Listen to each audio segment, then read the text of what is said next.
I need some traction.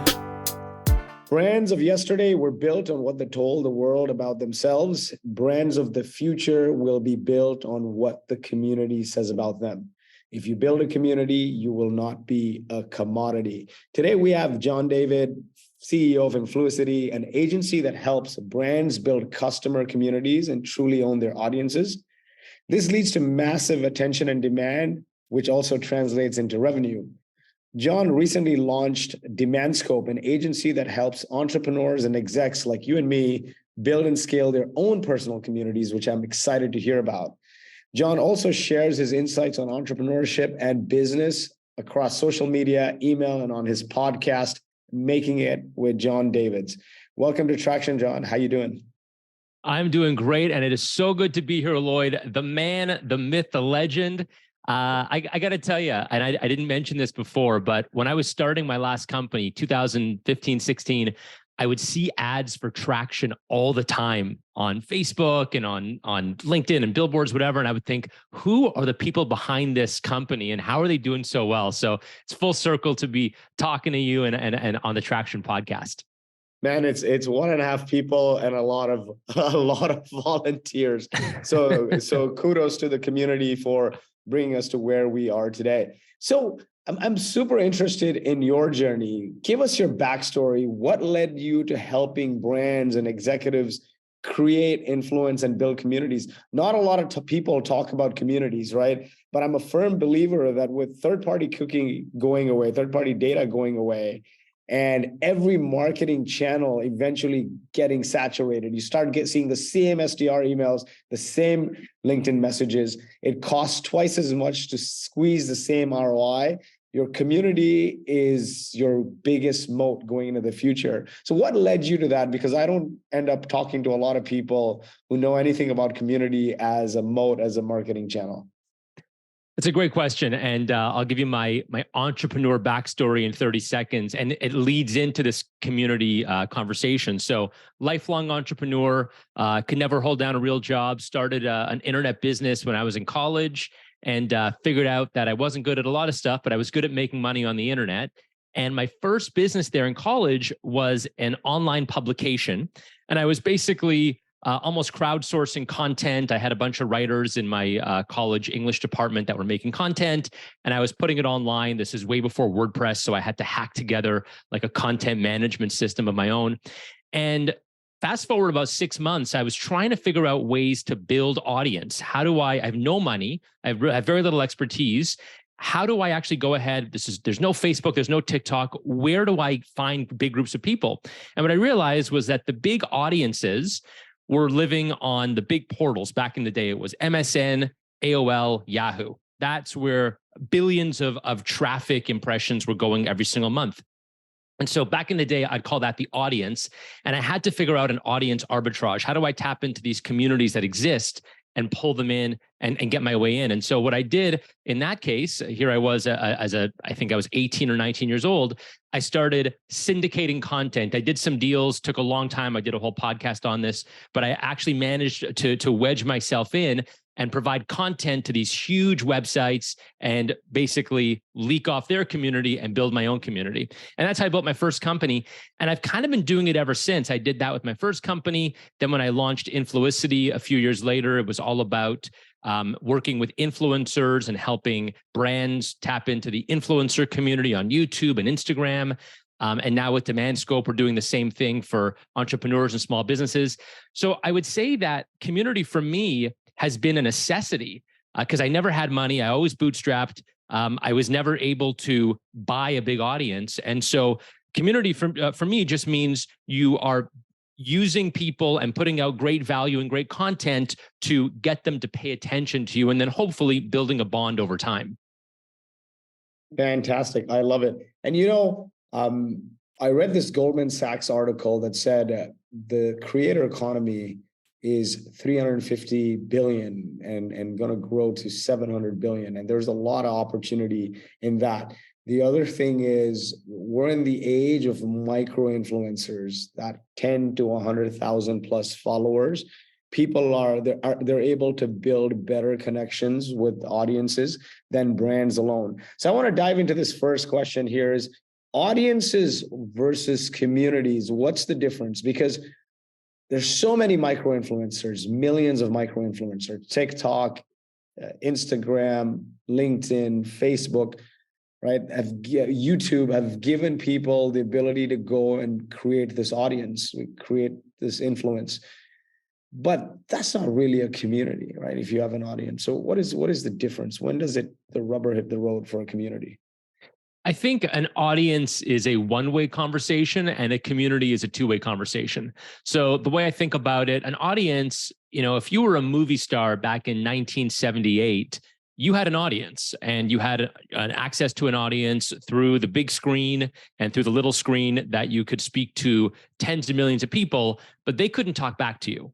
So it was a one-way conversation. And were you building a community? Well, not really. You were never going to see those people or shake their hands or, have dinner with them, but you were building an audience in that case. Now, because of the two trends that you just mentioned, the community building, but also because of this micro influencer trend, which I think is actually the most exciting part of the creator economy today, the fact that you can build a really great, call it an audience, but really it's a community of, let's say, 30,000 people on one of these platforms or a podcast or an email list. It's a two-way conversation. They expect you, if they ask a question, to give them an answer. If they comment on your post, to comment back to them. So the big differentiator I see is that it's a conversation where you are talking to many people, they are talking to you, as opposed to just, I'm going to stand on a stage and shout at you, but you have no voice. Definitely. And that's the way I look at it, right? Like, and if you look at history or generations, I mean, it all starts with an audience. You bring that audience together, it becomes a community. The community solves a big world-changing, or the community creates impact basically, and it becomes a movement. And then that movement has unwavering faith in its purpose, and it becomes a religion or a cult. Maybe is Jesus Christ or Gandhi or Martin Luther King, or maybe it's Bitcoin, right? It all starts with an audience that comes together, that creates impact, and then just has an undying faith. So I love that. Like, one way versus two way is the way to think about it. Now, what I'm seeing a lot lately is this micro influencer segment, right, is starting to have more influence and more engagement than brands themselves, right? Like for the same brand, like a company brand versus an influencer within that company, the influencer will see massive engagement with their content than the brand itself. So let's dive into that. What is the best approach for somebody building from scratch, like brand audience versus creating micro influencers from within the brand? What is the best approach? Yeah, so it's funny. A mentor said to me years ago, back when I was just starting to build Influicity, he said, Jon, nobody wants to follow a French fry on Twitter. And the point of that was, you might have a product, you might sell French fries, but people are more interested in following the chef than the French fry. It's a humanized platform. It's a person forward platform as opposed to a product forward platform. And there are exceptions. If you're a global brand like a Nike or a Starbucks, yeah, maybe people want to follow your brand, but 99% of the time they want to follow the people. And that's what they become attached to. And that's why you see so many smart entrepreneurs these days getting in front of the camera or the lens or the pen and actually putting themselves out there and humanizing their company. So that's where I think, it makes more sense to put a person in front. In terms of the micro and the power of, I call it the splintering of influence, the reality is these days you have so much ability to niche down to what you want to see. So if I'm super interested in food, but it's not just food, I really like Italian gelato, and I want to know everything there is to know about gelato, I can follow somebody on YouTube, on podcast, on TikTok that just talks about that. I have more options than just following the one dude on the Food Network who talks about all food. And maybe he'll talk about gelato sometimes. So drilling down and figuring out what it is that you want to talk about, and then making that the putting it at the forefront, you will find people who actually are interested in that. And that's where the opportunity is today. So there's definitely a splintering of influence, but it's not that there's less influence. There's actually more influence. It's just much more targeted. And what I find is that brands, though, right, especially the B2B brands, they just don't get it. They don't want people in their company going and writing LinkedIn posts that drive engagement. They don't want people going and having social media presence or like YouTube presence. They try to clamp down on that. They start saying things like, hey, this is about the company brand. You're building your own personal brand. They don't want people building personal brands, but ultimately people buy from people. And what better than, a small company or even a startup having a number of influencers, micro influencers within the company sharing that content in different ways, supercharging it versus them sharing the same old blog content and the same old BS, right? So what's your take there? How do you advise companies when you talk to them that, guys, like, stop doing this yesterday's marketing playbook? So it's so funny you say that. This really was the thesis behind Demand Scope, which is an agency I launched about 6 months ago. I had so many people messaging me on LinkedIn. I'm active on LinkedIn. I've got, I don't know, 40 or 50,000 followers there. And I had so many people messaging me wanting to learn about how to market their product, how to build a personal brand, how to build a community, how to sell more, how to grow. And all of these were really, the answer was actually kind of the same for all of them. And the answer was, especially if you're in the B2B space, if you're an entrepreneur, if you're a solopreneur, a consultant, a startup CEO, you really need to be creating content that tells your story both as a business and as an individual. Any company that says we don't want our employees to do that, certainly if it's your company and you say, well, I don't want to do that, this is like, there's no other way around it. People are going to relate to people and buy from businesses where they feel some kind of personal connection. The analogy I use, actually, like, think back to, or it happens today even, think about car dealerships. I got to do a post on this because car dealership marketing is actually the archetype for this. You always have a guy, hey, I'm Billy Bob at downtown Omaha Ford. And if you want to buy an F-150, come to me, I'm Billy Bob. And he's in the commercials, he's in the radio ads, he's on the billboards.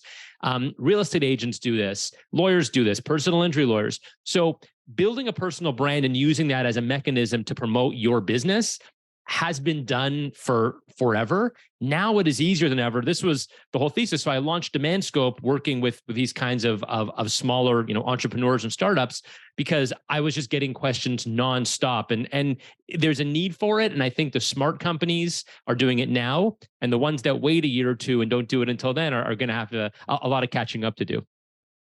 I think more than a lot of catching up to do. By the end of next year, Google is killing third-party data, right? And Yeah. if you're starting, and so then you're sitting on this heap that you can use, and now you got to start building this audience. And if you don't have even a basic email subscriber list with proper engagement, say like 40, 50% plus open rates and engagement, like if you don't have any of that going, then I would worry because somebody with a community can come by and eat your lunch. So let's dive right into that. Getting your community started and bringing people together. If you had to break it down by a step-by-step process, what would that be? So the first thing you've got to do, and by the way, I've got resources on this on my website at jondavids.com. But the first thing I would do is figure out what your niche is and then go 2 levels deeper. So I would say, okay, I'm interested in travel, but really I'm interested in traveling on a budget. And actually, I'm interested in traveling on a budget in your 20s, right after college. And the reason to go that deep is because the deeper you go, the easier it'll be to create content and to reach the right avatar, the right person that you want to reach. And you can always widen later. But the first step is figuring out what's your niche, and then sub niche, and then sub niche. The second thing to figure out is, what is the platform? And, am I good on video? Am I good with a pen? Am I good with photos? Do I create content on a regular basis? Maybe you don't even realize it, but you're actually making content all the time because you're snapping photos wherever you go and you're traveling the world. So do you have a bank of content, and where should that content live? Who exactly is that content going to reach? And then honestly, and this is the part that people never get past, most people, is you've got to be willing to put in the 4, 6, 8, 12 months of putting content out there and feeling like you're just shouting into a tin can and throwing it off the highway because nobody's responding. And I've been there. I made content on LinkedIn probably for 7 months before I had a single post that got more than 100 likes. I was making content all the time. I had people actually messaging me. I actually have a DM from an old colleague of mine messaged me probably 3 months into my journey. And he just said, Jon, I'm trying to figure out what you're doing on LinkedIn. Like, why are you posting this stuff? Is everything okay? He just didn't get it. And so you've got to be willing to go through that journey of sharpening your pencil, starting to build your brand, starting to build your message, and trust the process, and just have faith that it'll grow. But those are the first 3 things that I would do. I love that. I love that. You know, the number of times people ask me, hey, they don't start with a niche, right? And the thing is, travel, or let's say entrepreneurs, is a very broad niche. And if you try to be everything to everyone, you're likely nothing to anyone. But the number of times people ask me, I want to build a community. Can you recommend a platform? Should I be on Facebook? Should I be on WhatsApp? Should I be on YouTube? I'm like, guys, if you're looking for a platform, then you know that's a problem. You're starting the wrong way, right? You got to start with a niche, and then you figure out like, you know, what you can do well, like what's your skill. So let's unpack that a little bit, right? So most of your customers and most of the people you work with, where do you get them to start, right? And what kind of resources does it take? Yeah, so our process starts with those 3 things I just mentioned. So we're going to figure out what is the sub niche that we're going to be focusing on. What is the really tight thing that we're going to focus on? What is the best form of expression? And that's a very personal thing. So like I said, you know, Gary Vee has this old saying, document, don't create. And so the idea of, is there something that you're already doing that can produce this content? Oftentimes with our clients at Demand Scope, there's not. Like we're dealing very heavily, as I said, with entrepreneurs and consultants. And so it's going to be written content on LinkedIn often. And people don't have time to sit there and write content for 2, 3, 4 hours. And so that's why they work with us. But if you're going to do that, which I encourage you to try, you've got to take the time to write content. And in terms of coming up with ideas, what I always say is go for a walk. I do my best thinking when I'm walking. Go for a walk with a notepad or with a recording device, you know, on your phone, and just think about the stories that you encounter every day in your work, in your personal life that you can tell. And I'll give you some great examples. Give me your worst client story. What is the nightmare client that you've worked with? And if you haven't worked with them, maybe you've heard a story of somebody else working with them. You can make that up, or you can use somebody else's story.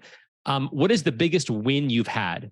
Your first sale you ever made if you're in sales, or your first big marketing campaign you ever ran if you're in marketing. What's your biggest loss? What's a store that you shop at or a company you frequent that you think teaches a lot of great lessons in your niche? So those are just some idea kickstarters, and we have a whole ton. And then the last thing I would think I would say when we're onboarding clients is, what is your origin story? And I'm actually working on a course right now, and I just finished the origin story section. So essentially, well, the example I give in the course is I say, here's the Batman origin story.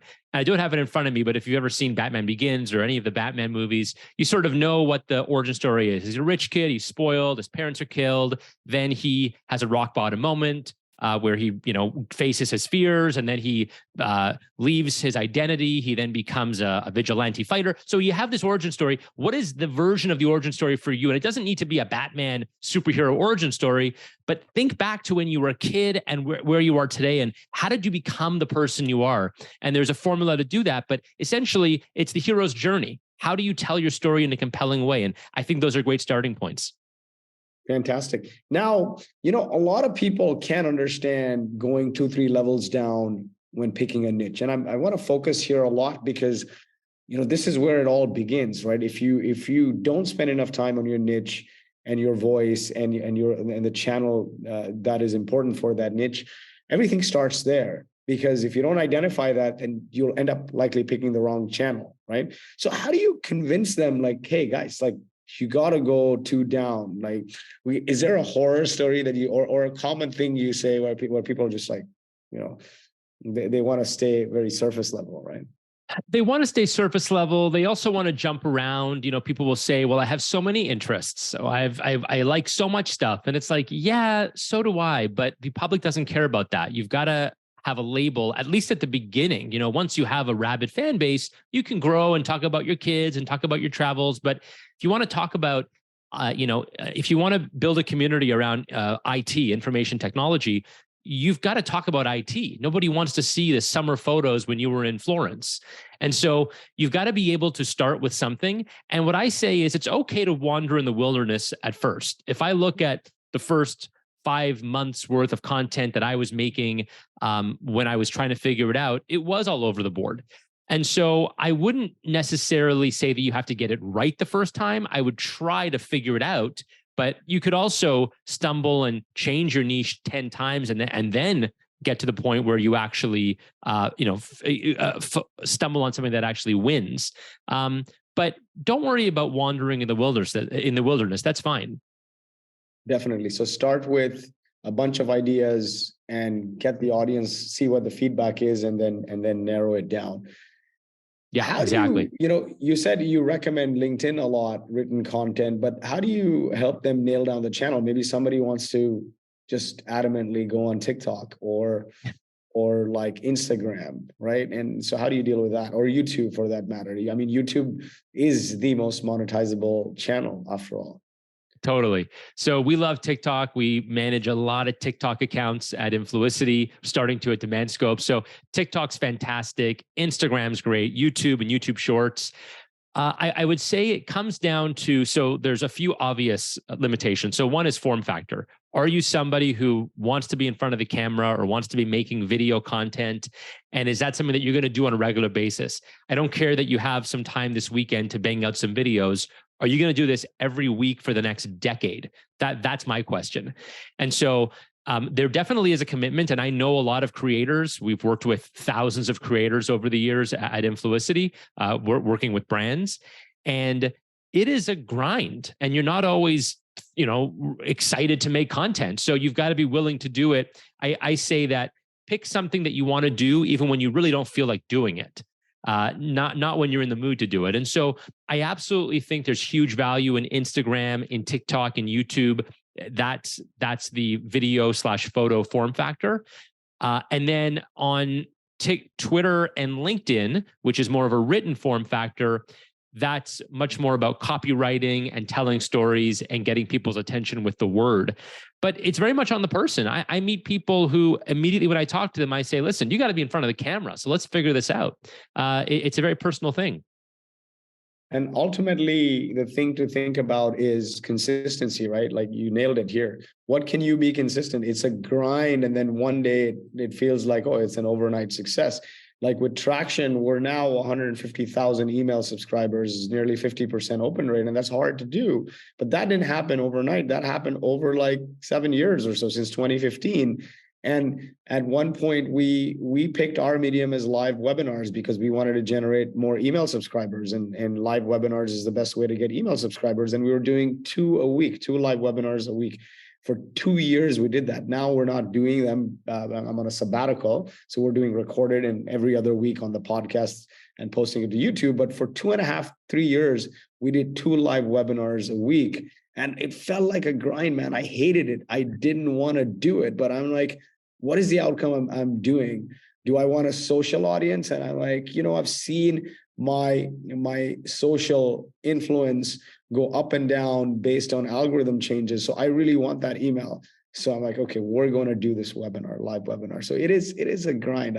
I completely agree. Now, at what point do you then say, let's now start turning this into community? You've got this one-way audience. They're tuning into your LinkedIn or YouTube or TikTok.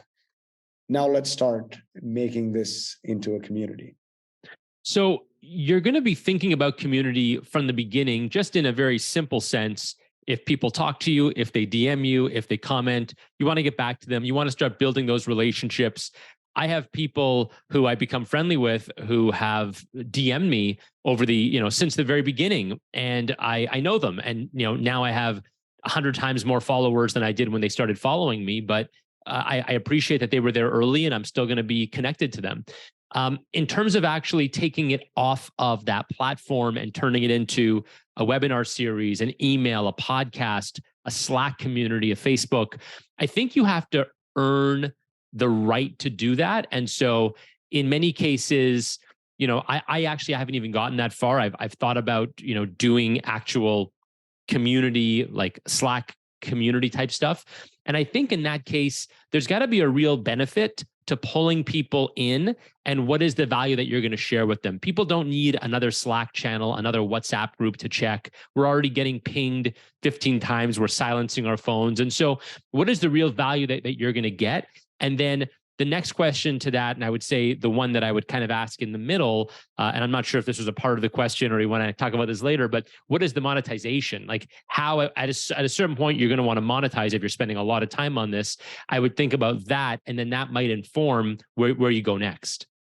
Definitely. Yeah. I mean, ultimately, if you can monetize it, that means either people buying or subscribing to your events, paying for directly being a part of the community, or paying for some product that the community is attached to. It all falls apart, right? Like volunteer communities can only scale so far. And I've seen that with Traction. I mean, for the longest time, Traction was driving growth for Boast, right? We'd do 2 webinars a week, the leads would come, and it would drive growth and leads and brand for Boast. And that's how we grew the company from 0 to 8 figures.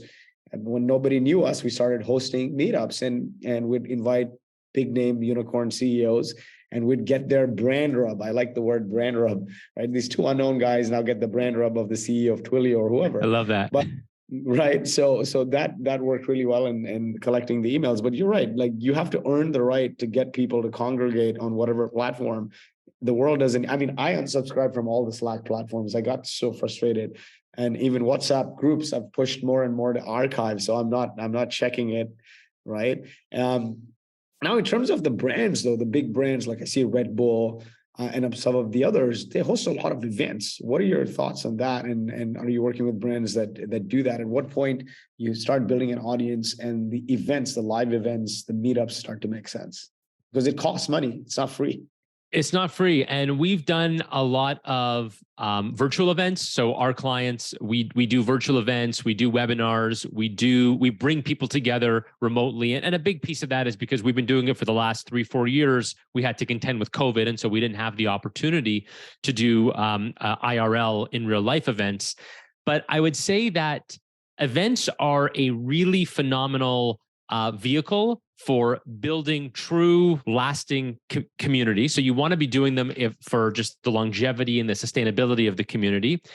They can certainly be an opportunity to monetize, both on the advertiser side. Of course, if you are the brand, if you are the Red Bull, then you are the advertiser and you're bringing people in and you're giving them experiential, you're letting them feel, see, taste in person.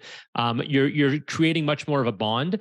And you're probably also, and I've heard this from people that have run events over multiple years, events have a way of snowballing, especially if you're super serving the customer. They become, if you think about the analogy of a religion, one of the facets a religion have, they have rituals, they have sort of deities they look to, but they have in-person meetups. They have pilgrimages.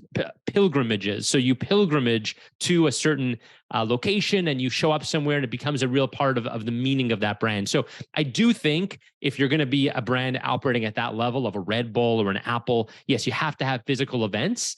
And if you aspire to be that, I mean, you guys did it at Boast. Getting an in-person meetup really is kind of the true manifestation of, yes, I want to be a part of this community. Definitely. And if you look at it, right, I mean, the religions are some of the biggest communities. People congregate sometimes daily, sometimes weekly, right? There's a ritual there. But CrossFit is a great example of a community it's a cult, and there's no shame in that. They have daily workouts of the day and people congregate. If you want to do that, it's painful, but you got to make those steps. Now let's talk about growing that community and acquiring more and more sort of users or members, audience for your community. What are some things that you've done to drive that's worked really well? So I think consistently delivering value is obvious, but it's also, I think, overlooked. And I've seen people, once they build audience, they think they can call it in. They think they can, let the content diminish a little bit, and people don't have any patience for that. So you've got to be keeping the quality, whatever it was that you did to bring that top quality at the beginning. You've got to keep doing that consistently. And there are ways to do it and make the load a little bit easier, but you got to bring quality. You've got to look to the advocates in your community so you can see who's engaging with your content, who's advocating for it, and figure out ways to maybe get them to become advocates and ambassadors for you. One way that we've done it over at Influicity, we've got a great community of marketers, obviously clients, similar strategy to what you have been doing at Boast with Traction. So we have a podcast called Modern Marketing, and we will look to a lot of the clients that we have, the CMOs, the marketing executives, and we will have them on our podcast. Both folks that we work with, folks that we hope to work with, but really it's a genuine interest in the expertise that you have and what you want to say. And that's why we have you on the podcast. And then inevitably that leads to business because it leads to relationships being built and that sort of thing. So I would say in order to build and get your voice further, you ultimately will need to extend yourself in some way by teaming up with others, by collaborating, by turning fans into folks that maybe help you create the content, and then it spreads outwards from there. Certainly. And any ways to measure this? Because I find it all hard, right? Like say you figure out, you go 2-3 down, you figure out your niche, you figure out the problems in that niche, and you start creating content for that. You figure out your voice, whether it's LinkedIn or Insta, and then you want to eventually add in meetups and events. But stitching it all together is very difficult because there's no one singular tool that exists. And then it becomes a big challenge to prove ROI because most companies and brands, especially in B2B, will do last touch attribution. So they'll be like, a salesperson called this, so it's attributed to sales.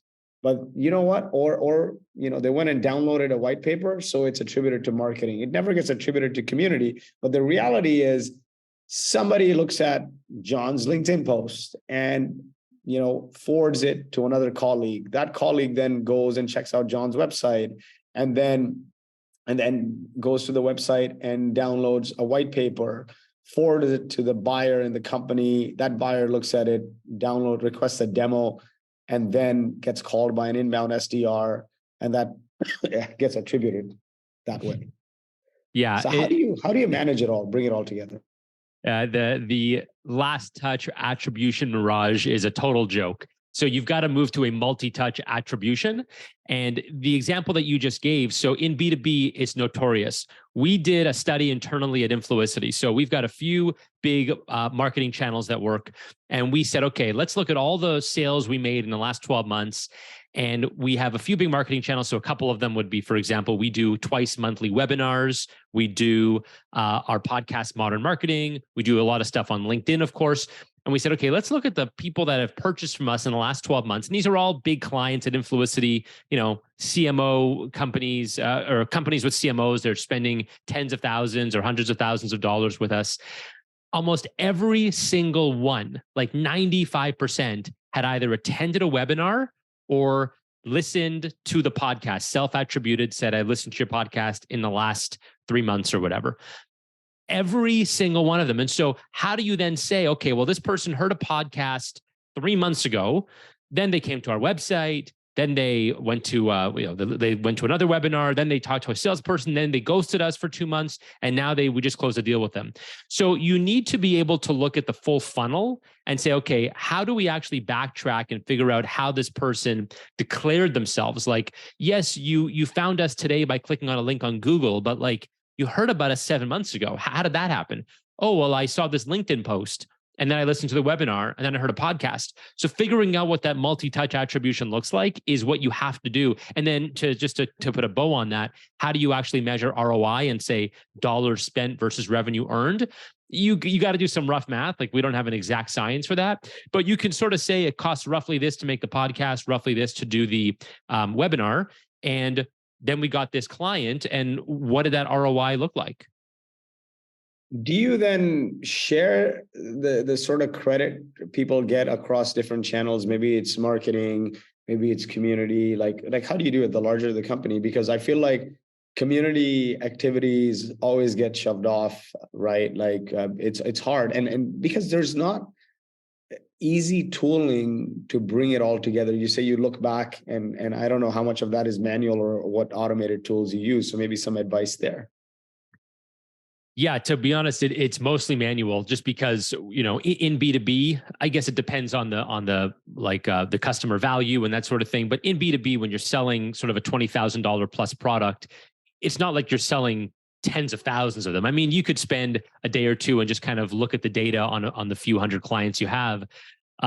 So we're not using any fancy data. I'm sure it exists, but we're literally just plugging the data into an Excel spreadsheet, and we're saying, okay, client, did they do this? Yes, check. Did they do this? Yes, check. And we attribute a value based on each of those things. So what would the cost have been? They heard a podcast, so one fraction of a podcast production that cost this, and we'll sort of plug together the numbers there. It's an Excel spreadsheet. But then in terms of attribution, so who do you thank or who do you compensate accordingly? When you have a community, it's like all this stuff happens in the stew and then it comes out in the strainer. And you don't know what exactly happened in the stew, but you know that it came out in the strainer. And so the way I would think about it is you have your performance-based advertising. And that's like in the investing analogy, that's like day trading, right? You spend $1, you make $2. Great. And then you have your value investing, where I'm going to put a bunch of money in. I'm just going to leave it for 5 years and see what happens. But inevitably, in almost all cases, that stuff that you leave for 5 years is going to do way better than the daily trading that you did. And so that's how I think about community. And the attribution of it is you look at the big circle, the big stew, and you say, okay, well, you guys probably contributed to this, and we've got to compensate you accordingly.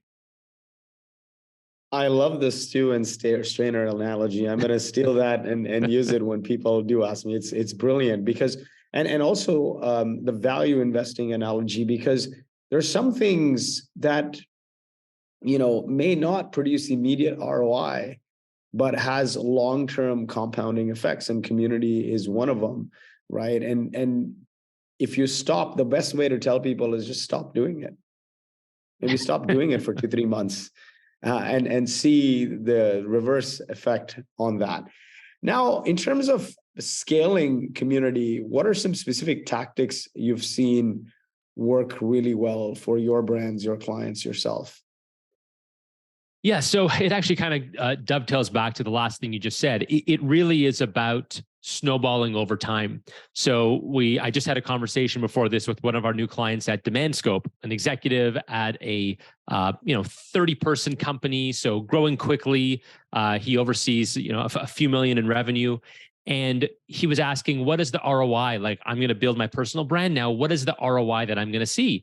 And I said, honestly, for the first 3 months, I wouldn't even think about ROI. I would think what you're going to look at really is just consumption. And the 2 C's I say is consumption and then conversion. So it's consumption for 3 months, 5 months, 7 months, 9 months. You're just looking at engagement metrics. Are people interested in what I'm saying? Is this post picking up? Am I getting likes? Am I getting shares? Am I getting saves? You know, you and I were talking before the mics heated up. You look at a post and you say, okay, how many likes did it get? But how many impressions did it get also? How, the algorithms are not stupid. And so if the algorithm is pushing out lots of impressions, it means that the platform is seeing engagement on this post, even if you're not seeing likes. People are reading this thing. And so you're looking at all those consumption metrics first, and then 9 months later, you're looking to conversion. And that's where it's, can we drive them to buy our course, to sign up for our email newsletter, to come to our webinar, to do whatever that looks like. So consumption and then conversion. And you don't, to what you just said, you don't necessarily feel it when the community is operating, but oh man, you turn that community off and you will feel it. Definitely. Visibility, credibility, and then profitability. If people are asking you for immediate ROI, and when I talk to companies that ask me about community, I'm like, if you're looking for an immediate ROI, Just fire up your SDR team or fire up some other channel. You're not going to get an ROI in 3, 6, 9 months. You got to do community because you're passionate about driving impact for this niche. And that's going to keep you going because it's a big grind, especially for smaller businesses, founders who are trying to do this. And you won't sustain if you're looking for ROI in the first 3, 6 months. I like that. Like watch the engagement metrics. Are people liking it? Are people sharing it? The impressions, visibility, credibility, and then eventually you'll start making money and turn it off. That's the perfect way. Turn it off and see what happens. Can I just say one thing about what you said, because you made a really good point there. The moat around communities, the moat being like, why doesn't everybody do this? Or why is this harder than it seems? You and I have this conversation and it's like, if you have a huge audience, you'll do really well. You'll sell more, you'll meet more people, everything is just better. And people hear that and they go, yeah, obviously. So there's no believability issue. Everyone knows that what we're saying is true. So why doesn't everybody do it? And the reason is because the moat in community building is the 1 year that you have to wait to see any results. And people just get lost and impatient and they give up. And that's the reason that not everybody does this. And that's the reason why, like I started with, brands of yesterday were built on what they told the world about themselves, and brands of the future will be built on what the community says about them. So that is going to be a very powerful audience when ChatGPT is being used to drive every piece of content and there's no third-party data allowed. The people who work the hardest, right, will be the ones that are left standing. Like people who are looking for easy ways, because then eventually, all the content looks cookie cutter. You can't drive ads to it because you can't rent cookies. And then how do you create audiences? You got to bring your authentic self and you got to do it day in, day out. And those are the folks who will be left standing. Now, how do you ensure your community sticks and sustain for the long haul? I mean, a lot of it is what we talked about, consistency and showing up day in, day out and adding value. But there are any other things? I mean, there doesn't have to be a silver bullet. Usually there isn't any, but what are some other things? So the two things I would say is first of all, I would not become platform dependent. So one of the things we always say is once you have an established community, audience, fan base on any one of these platforms, you want to diversify platforms. So you want to try to have more than one. But then the other thing you want to do is get them off that platform as fast as you can onto an own channel. So collect an email address, collect a phone number if you have an SMS list. A podcast is great, although I prefer to have some way to talk to you, or rather you talk to me also, or in two ways. So that's why I like email and phone number. And that's kind of one thing to, kind of secure your connection. And the second thing in terms of content is you've got to evolve with your audience as well. You're going to grow up, you're going to have more professional interests, personal interests, they're going to grow up. So you're going to need to evolve and stay current. What worked for you 3 years ago might actually become irrelevant today. And so it's about growing with that community, super serving them, listening to them. Hey, what do you guys want to hear about? Hey, I was talking about backpacking through Europe 4 years ago, but now maybe we're settling down, we're having families. So now maybe it's about traveling with kids. So growing with the community is really important. And then serving the next generation also. So the other way to look at that is, hey, I'm not going to grow with my audience, but I'm going to serve a new audience. I'm still going to be the person who talks about backpacking, but the people that have grown out of this, it's okay, because there's a whole fresh crop of people that are going to grow into this.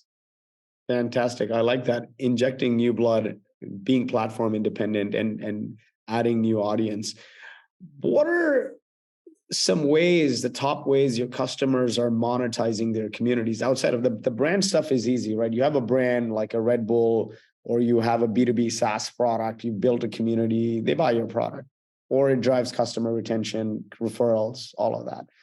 But for others, I mean, like the executives you're working with at Demand Scope, what are they looking to do? Like, what are the ways they foresee monetizing? It's a great question. So they're actually in kind of a luxurious position. So I'll talk about them first, and then I'll talk about the other way around. So our clients at Demand Scope are already professionals. So we have marketing consultants. We've got a guy who sells branded merchandise like branded water bottles. Got a guy that works on animal welfare. We have a very sort of well-known tech executive who we're now working with. And so they already have professions and businesses, or they are executives at other businesses. And so for them, it's really about building a brand reputation, a brand profile, so that they can win more business, attract more customers, maybe, get more speaking gigs, get keynote speeches at conferences, attract investors. A lot of startup CEOs want to get more investors. Hey, if you're a very, very well-known startup CEO and you're kind of huge on Twitter, you're going to get a meeting that somebody else might not be able to get. So in their case, it's really about building a profile around the profession they already have and driving more business. And we see this, constantly. One of our clients who actually does online education, we had like 3 weeks after we started posting content for him, he got a DM and he made a $3,400 sale. This was kind of fluke, but it worked because someone saw that piece of content and they wanted to work with him. So that's kind of one way that we're doing it. The other way is, let's say you don't necessarily have a job yet, or you haven't started your side hustle, but you want to in the future. Now is a good time to start building a brand and figuring out, let me put content out there and see what kind of audience comes in. And then once that audience comes in, what problems can I solve for them? So you can go the other way too. You can build an audience and plug a product in after, or you can have a product and build an audience to drive more growth to that product. Certainly. I love that. And I have a few friends that are building companies that enable influencers create products, DTC products and whatnot, and they're making a killing, help monetize your influence, right? Absolutely, that's huge. That's huge. So, as we close this off, what's the most common reason why you see communities fail? It almost entirely comes down to the community leader either giving up, abandoning it, not listening to the audience, not growing, not putting the time in to grow, and not looking around corners. Another sort of, I alluded to this before, but if you're going to be platform dependent and that platform changes an algorithm, early in my career, when I just started Influicity, we had a big YouTuber that we worked with. She was really, really well known in the beauty and fashion space. And she was on YouTube making videos every week. And then YouTube changed their algorithm, and all of a sudden she wasn't getting the views she was getting. And then she started losing subscribers. And at a certain point, she said, screw this, I'm done. And she just left. She left the game. And she had this really rabid fan base. I think to myself, like, if she was, we don't talk anymore, but if she was around today, if we were friends today, and she still had that channel, my goodness, what would that be worth today? In terms of about both monetization and also just opportunities for her in life. So I really think it comes down to the community leaders and being able to look around the bend, see what's coming next, and keep their community alive. Definitely. You got to stay on top of things and also be platform dependent. Nas Daily, he's got 60 million followers across platforms. Nusair Yassin, one of the top YouTubers. And he had a Facebook community with 20 million subscribers. And what he said was that the community is virtually dead. Some algorithm changes and he's seeing like sub 1% engagement on it. And so he's moving everything to email and WhatsApp and in-person events and online events. And so, you build an audience, but you're building on somebody's platform. You're actually renting an audience. You don't own that. And it's dependent on when they want to change it and how that impacts you. And if you don't have the resources or wherewithal to cope with it, then you might just give up and move on. So that's great advice. What are your key metrics? Don't build a skyscraper on borrowed land. I love that. Don't build skyscrapers. Don't build skyscrapers on borrowed land, although we tend to do that a lot. The key metrics for community success. Well, I would say the key metrics, first of all, the key individual metrics are you a patient and persistent person? And will you have the time and the foresight to be doing this over the long term? The key metrics really for the success of the community At first, I would look at consumption. So are people engaged and becoming more engaged over time? And are we able to super serve them? And then over time, conversion. And depending on what it is that you are selling or monetizing or trying to get out of it, is the output greater than the input? And hopefully, if you're doing it right, the output will be much, much, much greater than the input. And again, that can come down to dollars. That can come down to how many email addresses are you getting? How many donations are you getting to your charity? So I look at it like that. That is a fantastic way to look at it. But the first metric to watch is engagement. You can't expect returns if nobody's engaged, and you got to work on fixing that. Any tools, like what are your favorite tools to manage community? Good question. So on LinkedIn, there's a tool that I use called Influicity. It's like a super small, I don't know if it's one guy that owns this app. I kind of have email conversations with somebody. So I think it's like just a dude in a garage. Influicity is great for LinkedIn, content management. So LinkedIn in particular doesn't have really, really deep analytics. The tool that has the best analytics, I would say, as a platform is YouTube. YouTube is phenomenal. The YouTube creators that I know so much about their audience. Instagram's also getting up there. TikTok is building their creator tools as well. And of course, email.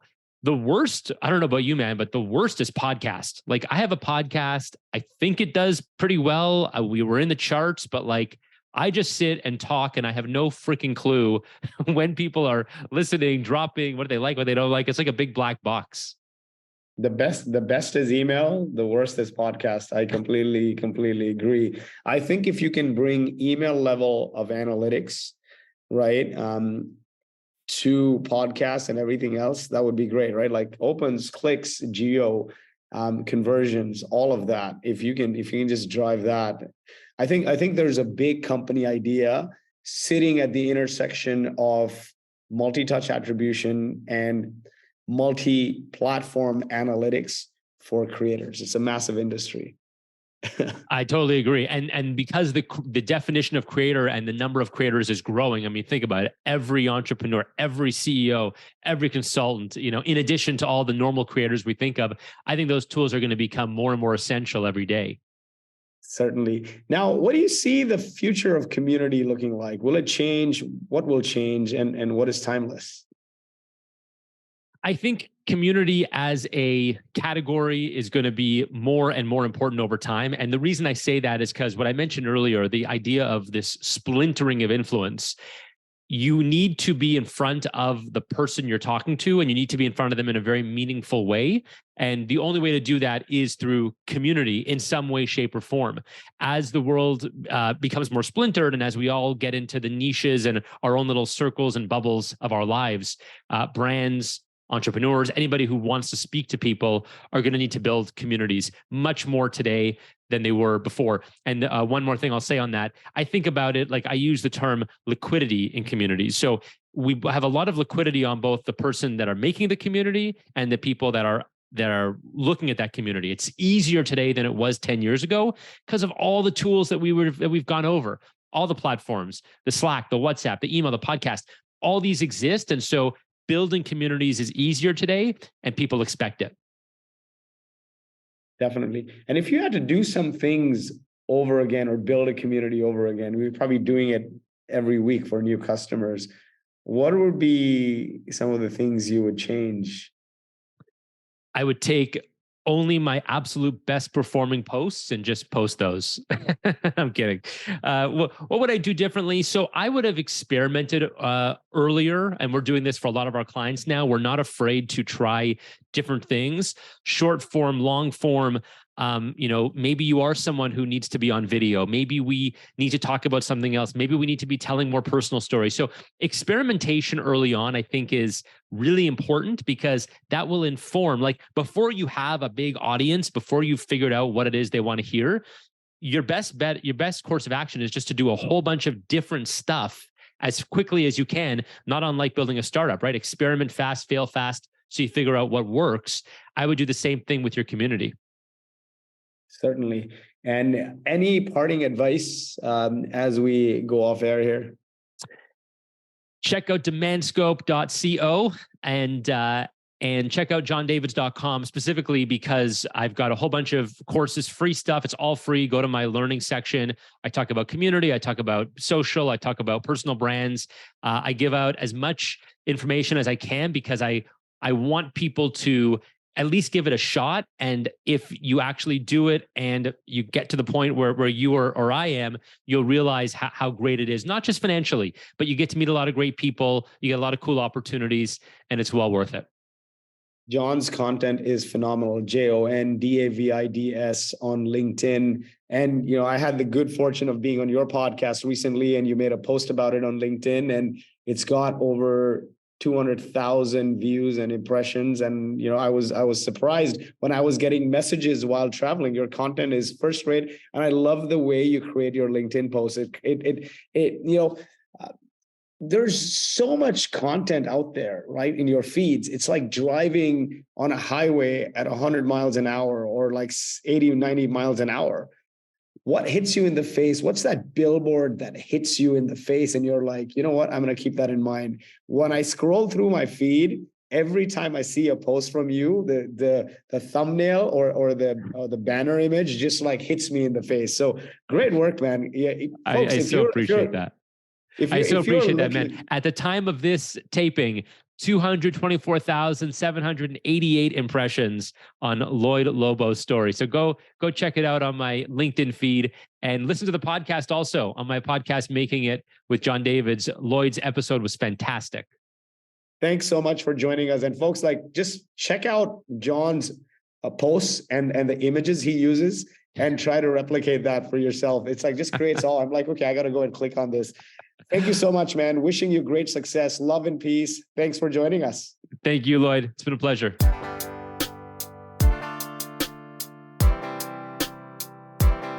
I need some traction.